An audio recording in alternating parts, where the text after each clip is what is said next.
Bonjour les filles, bienvenue sur la chaîne. Si c'est ta première fois ici, ma chérie, mon nom est Christelle et je suis une afro défrisée et toutes mes vidéos sont centrées sur la santé des cheveux défrisés et comment en prendre soin. Cette vidéo a été très demandée en français, c'est pourquoi je suis encore là aujourd'hui pour vous présenter les masques et les masques essentiels que vous avez besoin, que ce soit vous êtes naturel ou vous avez les cheveux afro défrisés comme moi-même, les masques dont vous avez besoin pour avoir une routine capillaire qui donne du succès. Une routine capillaire qui est bonne pour votre cheveux et qui va vous aider à retenir des longueurs. C'est comme ça vous pouvez voir que vos cheveux s'agrandissent. Bien sûr que ça grandisse. Mais le problème que nous avons, c'est que nos cheveux grandissent, mais on ne voit pas la longueur à cause qu'on ne peut pas retenir la longueur. Mais avant juste de commencer la vidéo, je vous invite à abonner. Il y a un petit bouton qui dit abonner ou bien qui dit subscribe. C'est complètement gratuit. Et aussi, si vous ne pouvez pas abonner à partir de l'écran, vous allez trouver à la barre de description un lien qui dit abonner ici et vous donnez sur ce lien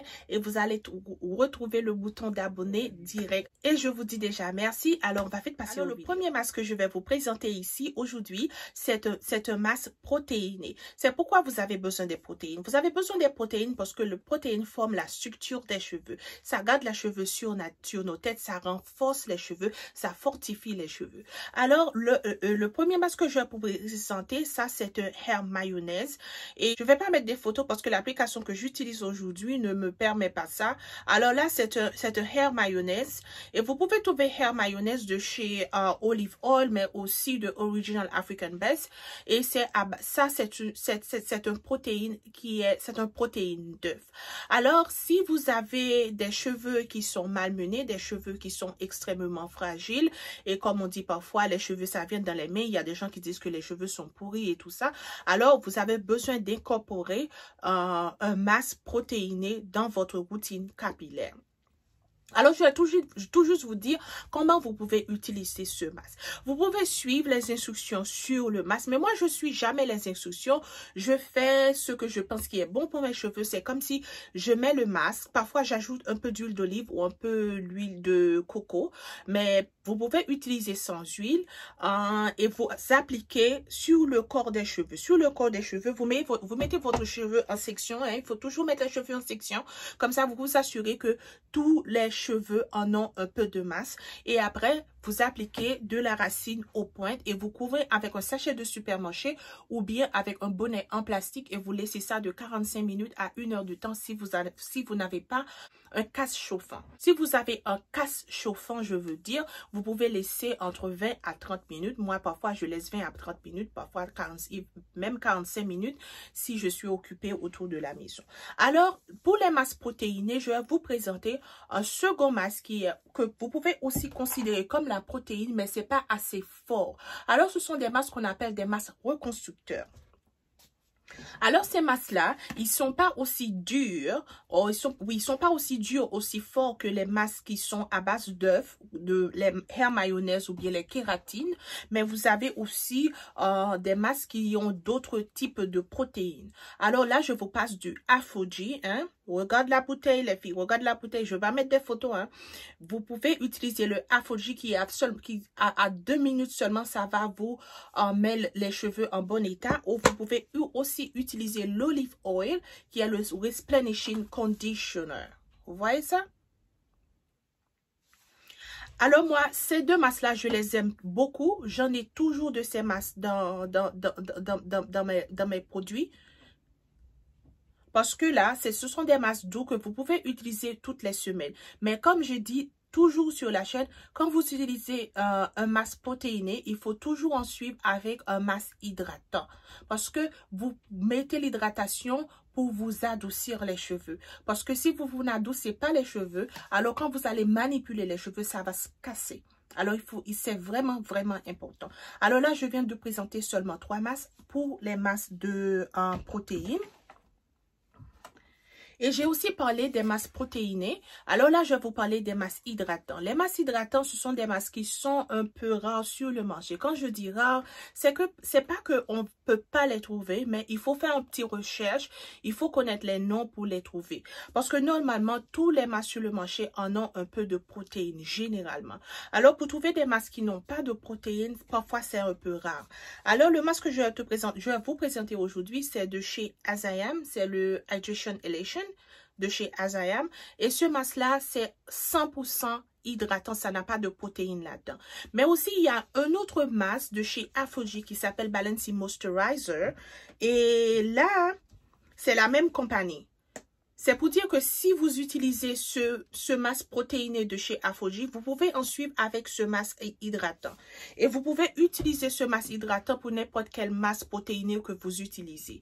Ah, je pense que vous avez compris. Mais aussi, il y a d'autres lignes qui font des masques protéinés. C'est comme... je vais essayer de me rappeler, je ne me rappelle pas toutes les lignes, mais si je me rappelle les lignes, je vais en mettre juste à côté comme ça. Je vais mettre les marques. Et comme ça, vous pouvez aller sur Google ou vous pouvez même aller sur YouTube avec le nom que je vais vous donner. Comme ça, vous pouvez voir le nom de ces masques-là. Et puis après, je sais, il y a des masques qu'on appelle des masques fortifiants. J'ai pas d'exemple de masques fortifiants parce que je pense pas que j'ai besoin de masques fortifiants. Parce qu'on peut appeler ces masques-là des masques fortifiants. Franchement, on peut les appeler des masques fortifiants. Parce que le nom le dit, ça rend fort. OK? Et ça, c'est ce que fait ces masques-là. Ça rend fort. Alors, pour vous bien dire, les filles, il y a beaucoup de noms sur le marché qui ont rapport avec le marketing. C'est pas comme si vous avez besoin de 100 produits. C'est pas comme si vous avez besoin de tout type de produits. Là, ça dit reconstructeur. Mais ça n'a pas grande différence avec le masque fortifiant. Alors, un produit fortifiant, qu'est-ce que ça fait? Ça fortifie. Et qu'est-ce que ça fait aussi? Ça fortifie. Mais ça ne dit pas fortifiant, ça dit reconstructeur. Alors, vous me comprenez là? Parce que même les shampoings sont comme ça. Alors, quand vous écoutez des shampoings fortifiants, c'est-à-dire il y a un agent protéiné dans le shampoing. Alors là, vous le savez. Parce que aussi, on peut avoir des excès de protéines. Si tout ce que vous utilisez est la base de protéines, vous allez avoir un excès de protéines et votre cheveu va se casser. Vous allez voir que les cheveux, c'est comme de la paille. Ça sent waouh, waouh, waouh. Ça fait de bruit comme ça. Alors, pour retourner à notre sujet. Alors, je vais passer aux masques nourrissants. Les masques nourrissants, ce sont des masques qui sont tellement populaires parce que tout le monde en fait des masques nourrissants. Ils ont tout type de noms. Oui. Ça, c'est un masque de chez Wella Professionnel que j'ai comme exemple. Je pense que j'ai un masque de chez Garnier. Garnier en fait beaucoup de masques nourrissants. Herbal Essence en fait beaucoup de masques nourrissants. Toutes ces petites marques-là en font des masques nourrissants. Les masques nourrissants veut dire que, bon, moi, c'est comme le masque dit, moi, je suis complet. Je te donne un peu de protéines, mais je te donne un peu d'hydratation. Mais le problème avec des masques nourrissants, c'est que, pourvu que parfois les masques nourrissants sont des masques qui sont super bon marché, ils en ont beaucoup d'ingrédients que vos cheveux n'ont pas besoin. Parfois, ils ont un peu trop de silicone et ça en échange, qu'est-ce que ça va faire? Ça va vous sécher les cheveux. Ça va vous ressécher les cheveux, ok? Alors, il faut faire attention avec les masques nourrissants. C'est bon de les utiliser, mais vous gardez un œil sur vos cheveux. Alors, moi, ce que je conseille pour les gens qui aiment utiliser les masques nourrissants ou qui peuvent justement... ou qui ont seulement accès aux masques nourrissants, je vous conseille d'utiliser beaucoup de après-shampoing à base d'hydratation. Je sais que Herbal Essence en font beaucoup. Vous pouvez utiliser ça aussi, ce que je viens de montrer. Et il y a beaucoup d'autres marques. Il faut juste regarder, lisez les ingrédients.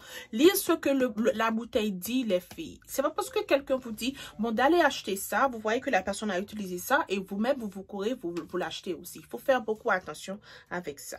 Alors, les filles, cette petite vidéo, je l'ai fait pour être vraiment facile à assimiler. Pour être vraiment facile à savoir ce que nos cheveux en ont besoin.